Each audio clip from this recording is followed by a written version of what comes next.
Hello friends, আজ আমি চলে এসেছি নতুন একটি ভিডিও নিয়ে আপনাদের কাছে। আজ আমি আপনাদের সঙ্গে শেয়ার করব একটি নতুন ট্রিক্স, যেটার মাধ্যমে আপনি আপনার পিসি বা কম্পিউটারে একটি ফোল্ডারকে অদৃশ্য বা ইনভিজিবল করে তুলতে পারবেন। তাহলে আর দেরি নয়, চলুন ভিডিওটিকে শুরু করা যাক। সবার প্রথমে আমাদের কম্পিউটারের ডেস্কটপে চলে আসতে হবে এবং সেখানে এসে একটা নিউ ফোল্ডার ক্রিয়েট করতে হবে। ক্রিয়েট করার পর ফোল্ডারটিকে রিনেম করতে হবে।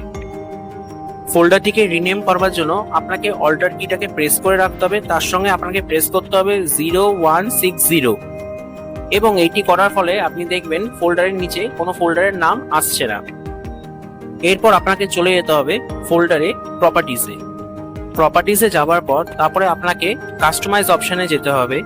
সেখানে গিয়ে আপনাকে নিচে ক্লিক করতে হবে চেঞ্জ আইকন। সেখানে গিয়ে আপনি দেখবেন অনেকগুলো ফোল্ডার আপনার সামনে চলে এসছে।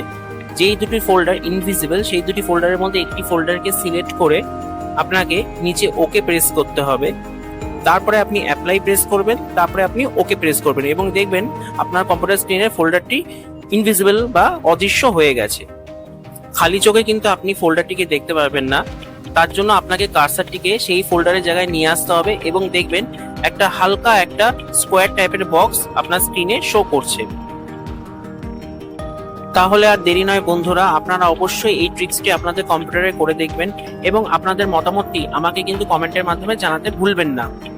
এইরকম সুন্দর সুন্দর ভিডিও পেতে হলে টেকনিক্যাল বাঙালি চ্যানেলটিকে প্লিজ সাবস্ক্রাইব করুন। আর এই ভিডিওটি যদি আপনাদের ভালো লেগে থাকে তাহলে প্লিজ লাইক, শেয়ার এবং কমেন্ট করবেন। ধন্যবাদ।